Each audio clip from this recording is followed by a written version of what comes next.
Noong taong 2000, nagdeklara si President Joseph Estrada ng all-out war laban sa MILF matapos tuluyang lumala ang tensyon sa Mindanao. Sunod-sunod na opensiba ang inilunsad ng militar hanggang bumagsak ang Camp Abu Bakar, ang pinakamalaking stronghold ng grupo. Ngunit kapalit ng tagumpay na ito ang pagkasira ng mga komunidad at paglikas ng daan-daang sibilyan. Ano nga ba ang tunay na nangyari sa madugong digmaang ito? At yan ang aalamin natin sa JP Amazing Stories.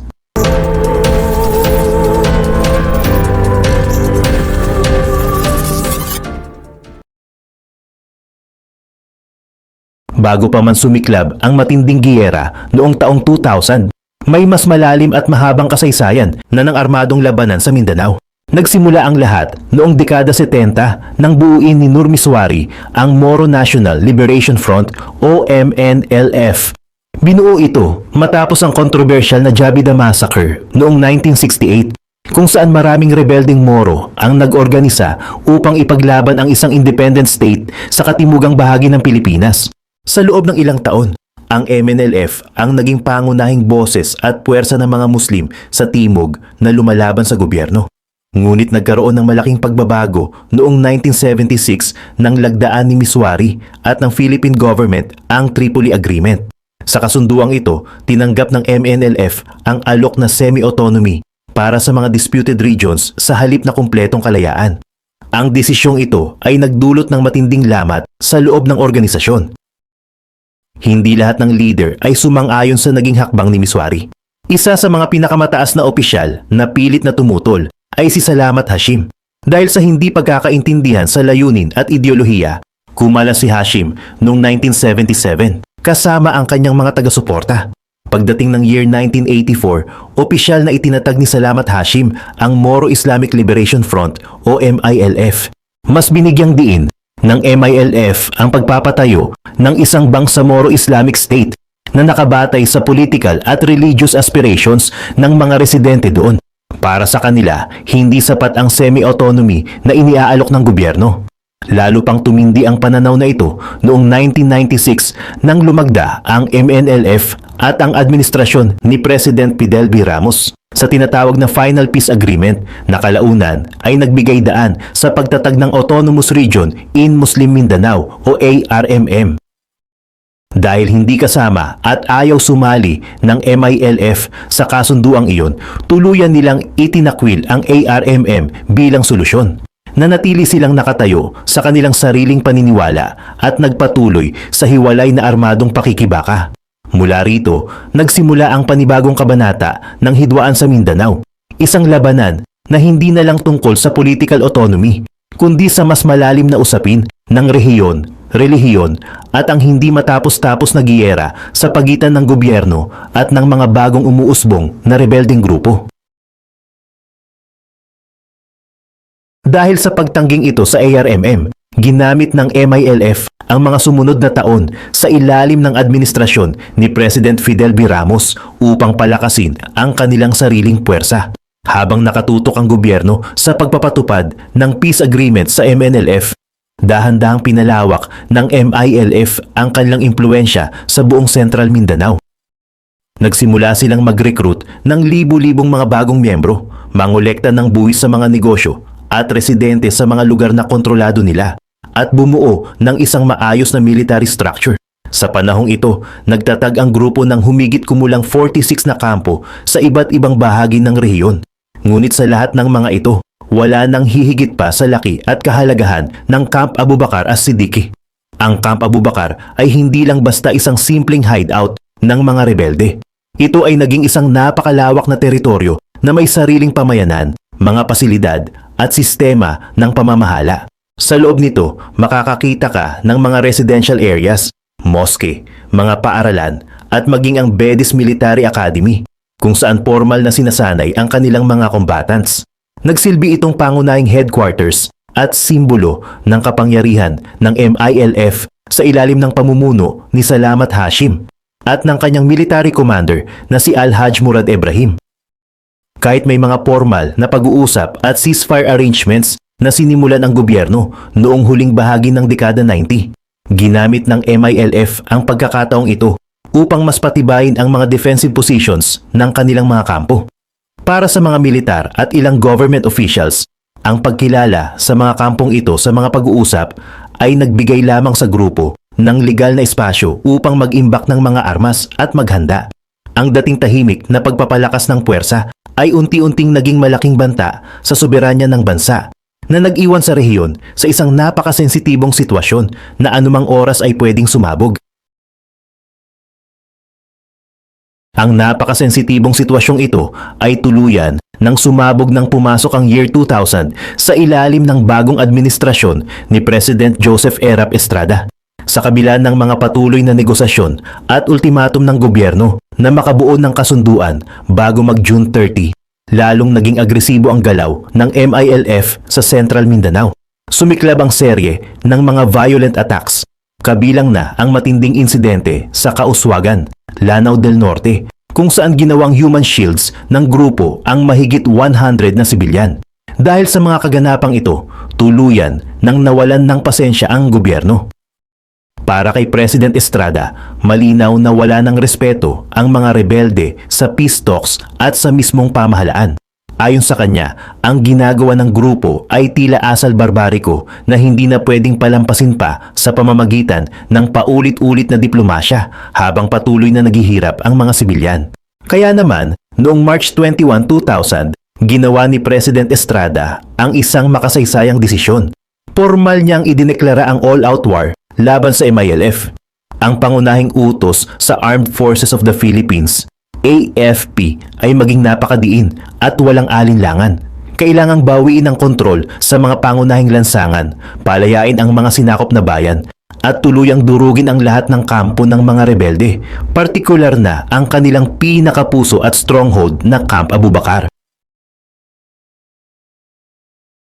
Agad na kumilos ang Armed Forces of the Philippines, AFP, upang ipatupad ang direktiba ng Pangulo. Ngunit hinarap agad sila ng isang malaking balakid sa daan. Ang 14-kilometer stretch ng Narciso Ramos Highway na siyang pangunahing kalsadang nag-uugnay sa Cotabato at Lanao ay pinalilibutan at kontrolado ng mga checkpoints ng MILF.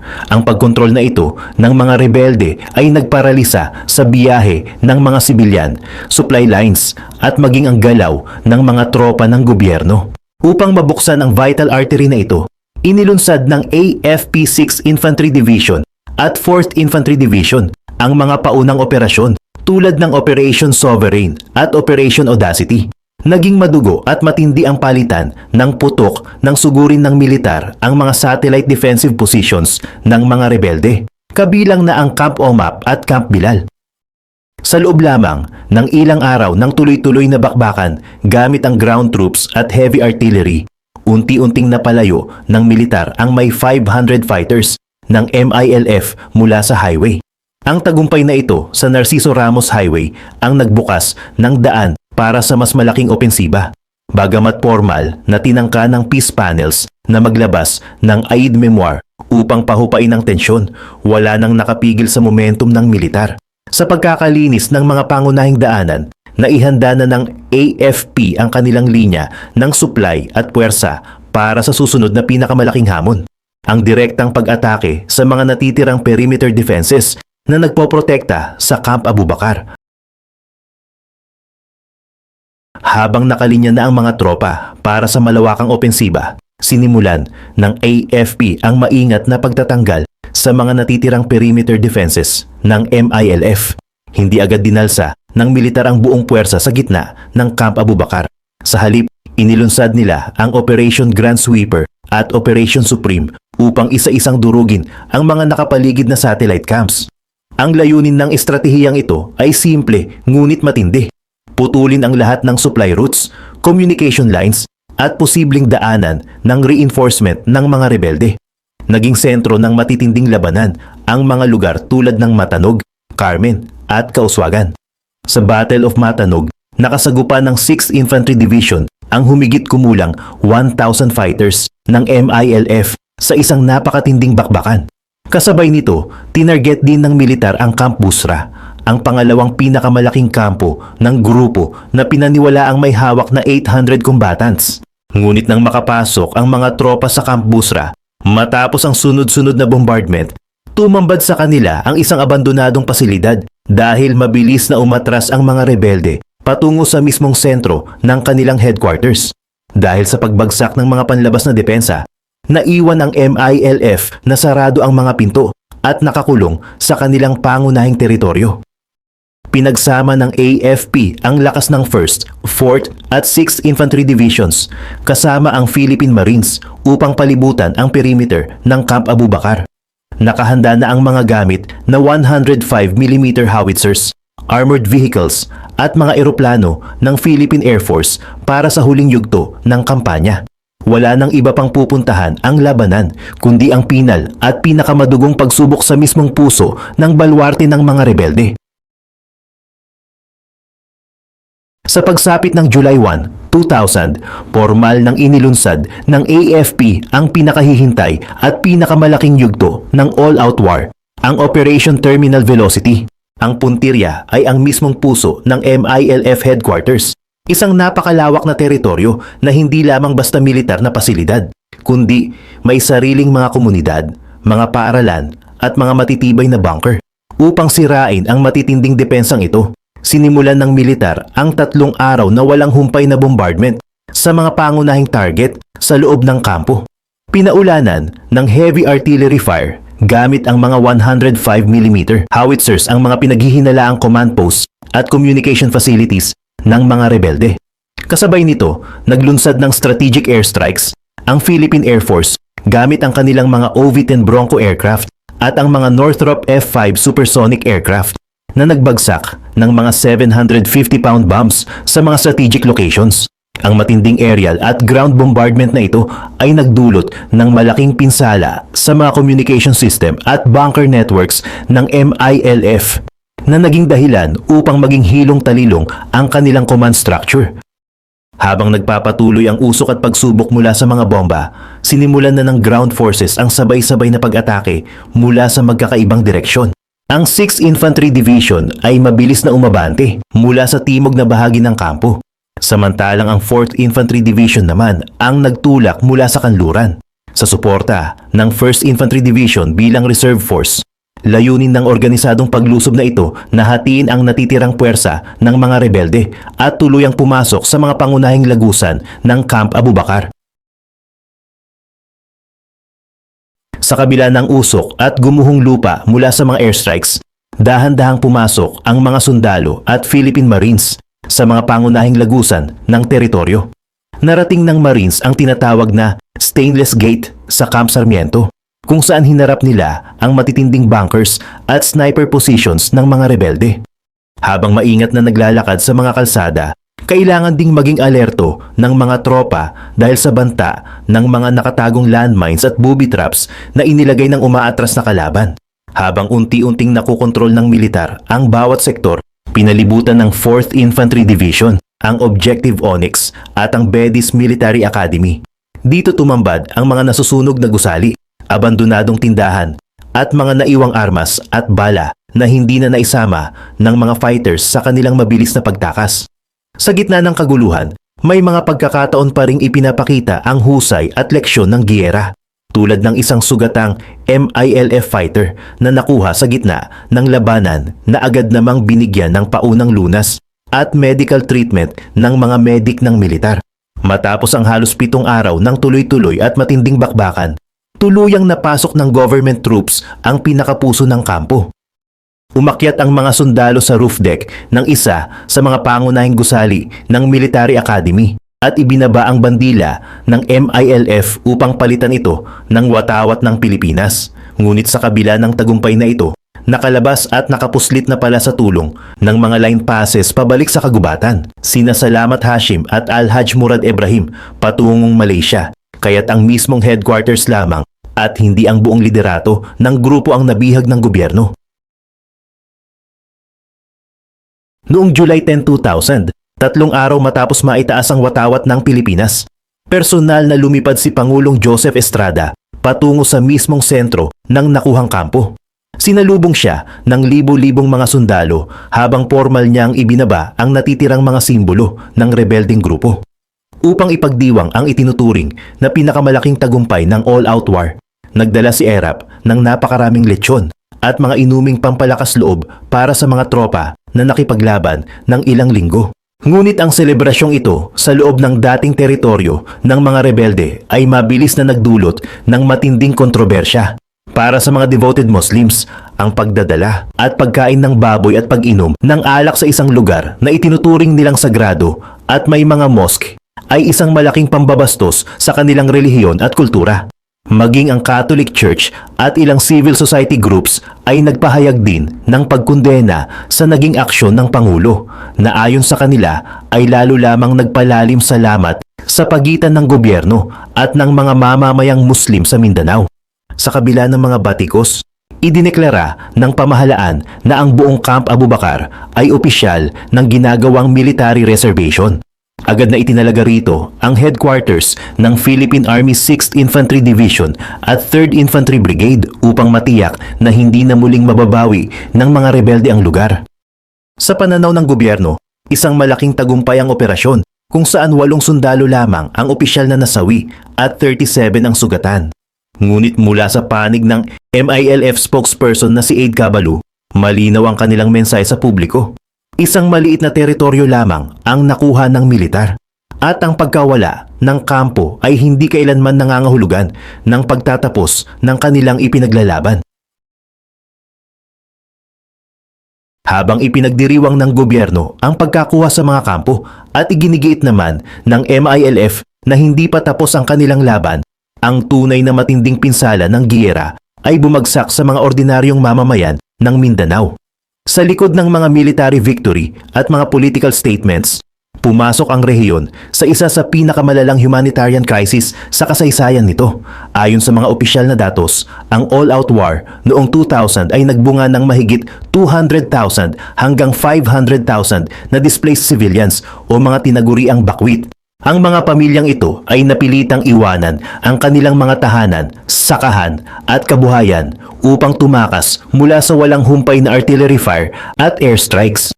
Sa mga crowded evacuation centers, nagsiksikan ang mga pamilya sa mga eskwelahan at makeshift tents kung saan mabilis na kumalat ang mga sakit dahil sa kawalan ng malinis na tubig, sapat na pagkain at maayos na sanitation facilities. Higit pa rito, napakalaki rin ng naging epekto nito sa ekonomiya at sa kinabukasan ng rehiyon. Bukod sa humigit kumulang 6 billion pesos na direktang gastos ng gobyerno para sa military operations noong 2000 na naidagdag sa naunang 76 billion pesos na nagasta mula 1970 hanggang 1996, nawasak din ang higit 200 na mga paaralan, 535 na maske at humigit kumulang 35 na mga bayan at lungsod. Ngunit ang pinakamatinding tinamaan ay ang mga kabataan. Libo-libong mag-aaral ang napilitang huminto sa pag-aaral at sa halip ng mga libro at leksyon sa eskwelahan ang kanilang hawak, nasanay ang isang buong henerasyon sa tunog ng mga baril at kanyon. Tulad ng naitala sa mga ulat ng Save the Children at ng Commission on Human Rights sa ARMM, ang paulit-ulit na displacement na ito ay nagdulot ng malalim na trauma, pagkawala ng cultural identity at pagtaas ng dropout rate. Sa ilang mga conflict zones, ang kawalan ng oportunidad at ang maagang pagkalantad sa karahasan ay naglagay sa mga kabataan sa panganib na pumasok sa kriminalidad o humawak na rin ng armas. Isang siklo ng giyera na patuloy na nagbabantang sumira sa hinaharap ng Mindanao. Ang madugong kabanatang ito ng kasaysayan ay nag-iwan ng isang malinaw na leksyon. Bagamat kayang kubkubin ng militar ang isang napakalaking kampo at pahinain ang kakayahang militar ng isang grupo, hindi kailanman kayang lutasin ng purong dahas lamang ang isang hidwaang nakaugat sa kasaysayan, political exclusion at kawalan ng katarungan. Nang mapatalsik si Pangulong Estrada noong January 2001, agad na binago ng bagong Pangulo na si Gloria Macapagal Arroyo ang direksyon ng pamahalaan sa pamamagitan ng pagdedeklara ng policy na all-out peace. Sa tulong ng Malaysia bilang third-party facilitator, muling nagbukas ang pintuan para sa negosasyon sa pagitan ng gobyerno at ng MILF leadership na nanatiling buo at aktibo sa kabila ng pagkawala ng kanilang dating headquarters. Mula sa paglagda ng General Framework para sa pagpapatuloy ng peace talks noong March 2001, pumasok ang dalawang panig sa mahabang proseso ng usapin ukol sa security, rehabilitation of conflict-affected areas at ancestral domain. Paglipas ng halos 2 dekada ng mga panibagong pagsubok, negosasyon at pagbuo ng tiwala, ang mahabang prosesong ito ay humantong sa makasaysayang paglagda ng Comprehensive Agreement on the Bangsamoro noong 2014 na nasundan ng pagpasa sa Bangsamoro Organic Law noong 2018. Ang tagumpay na ito ang nagbigay daan sa opisyal na pagtatag ng Bangsamoro Autonomous Region in Muslim Mindanao o BARM. Maging ang dating naging sentro ng giyera na Camp Abu Bakar ay isinama na rin sa mga opisyal na camp transformation programs upang gawing mga produktibong komunidad at simbolo ng kapayapaan. Ang kwento ng year 2000 ay nananatiling isang paalala na ang tunay at pangmatagalang kapayapaan ay hindi nauukit sa pamamagitan ng mga bomba at bala, kundi sa pamamagitan ng pagkakaunawaan, katarungan at pagkilala sa karapatan ng bawat mamamayan. Matapos ang formal na pagtatag ng BARM at ang pagsisimula ng transformation program sa mga dating kampo, unti-unting naramdaman ng mga lokal na komunidad ang pagbabago sa rehiyon. Ang mga lugar na dating dinadaanan ng mga heavy artillery at airstrikes ay ginawang mga farm-to-market roads, samantalang ang mga dating bunkers sa paligid ng Camp Abu Bakar ay dahan-dahang napalitan ng mga bagong agricultural centers at public schools. Para sa mga residenteng ilang beses naging bakwit noong all-out war, ang mga proyektong ito ang naging unang hakbang upang maibalik ang kanilang normal na pamumuhay at dignidad. Kasabay nito, isinagawa rin ang formal na decommissioning process para sa libu-libong mga MILF combatants sa ilalim ng probisyon ng Comprehensive Agreement on the Bangsamoro. Ang mga dating mandirigma na humawak ng sandata sa loob ng maraming dekada ay formal na isinuko ang kanilang mga baril kapalit ng mga livelihood packages, vocational training at financial assistance mula sa national government at international development partners. Ang hakbang na ito ay naglayong tuluyang ihiwalay ang mga dating rebelde sa kultura ng armadong pakikibaka at isama sila sa formal na sistema ng gobyerno at lipunan. Bagamat hindi naging mabilis at madali ang proseso ng rehabilitasyon, ang mga pagbabagong ito ay nagbigay ng panibagong tiwala sa mga mamamayan ng Mindanao. Sa unang pagkakataon matapos ang ilang dekada ng madugong giyera, ang dating simbolo ng hidwaan at giyera tulad ng Camp Abu Bakar ay hindi na nakikita bilang isang balwarte ng rebelyon, kundi bilang isang buhay na patunay na ang kapayapaan ay pwedeng makamit kapag ang dalawang panig ay handang mag-usap at magkaisa para sa kinabukasan ng susunod na henerasyon. Sa kabila ng mga natamong tagumpay sa decommissioning at rehabilitasyon ng mga dating kampo, hindi naging ganap na walang hadlang ang pag-unlad ng rehiyon. Harapin man ng Bangsamoro Transition Authority ang mga hamon ng pamamahala na natiling nagbabanta sa gilid ang ilang mga kumalas na maliliit na extremist splinter groups tulad ng Bangsamoro Islamic Freedom Fighters, BIFF at iba pang armed groups na tumangging sumali sa peace process. Ang mga natitirang banta na ito ay patuloy na nagpapaalala sa lahat na ang kapayapaan sa Mindanao ay isang bagay na kailangang patuloy na alagaan at protektahan. Gawa nito, naging mas kritikal ang papel ng mga lokal na leader at civil society organizations upang tiyakin na ang mga tulong pangkabuhayan at infrastructure projects ay talagang nakakarating sa mga pinakamalalayong baryo.